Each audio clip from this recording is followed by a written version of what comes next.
Be ready. Start.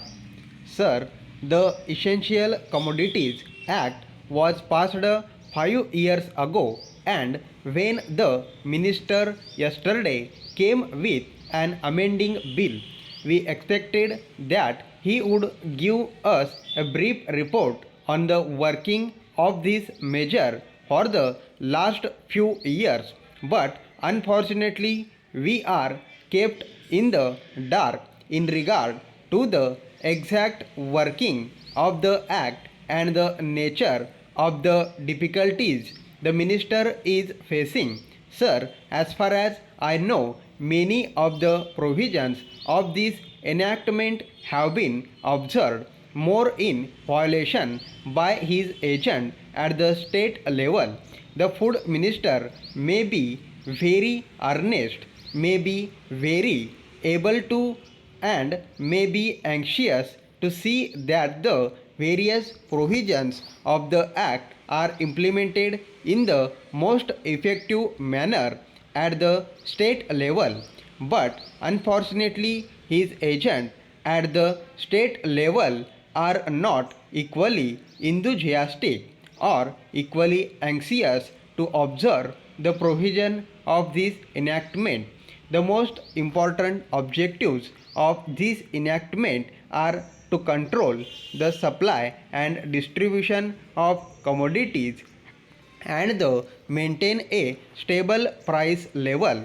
In regard to both these aspects, I am afraid that the government has failed to realize the objectives in view. Some time past when there was scarcity of food grains, attempts were made to make procurement from certain wholesale merchants and from rice mills. In my own state, I know of many instances of such procurement where, after making know that certain things had to be done and certain steps had to be taken by the merchant community, nothing was done later on by the government when they found that these very orders of the government were violated. As a result of the violations, there was a consequent rise in the prices of food grains. In respect of other commodities like iron and steel, paper, etc., we see a lot of speculative activities, but the provisions of the Act have not been brought to bear on them.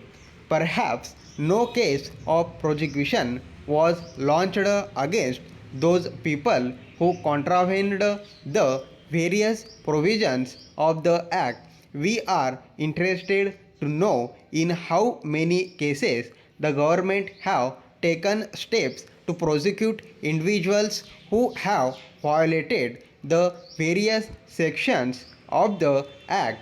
The minister said that the powers under the Act were not adequate. We sympathize with the food minister, but I want to know what action has been taken in this regard by the various state governments. Stop.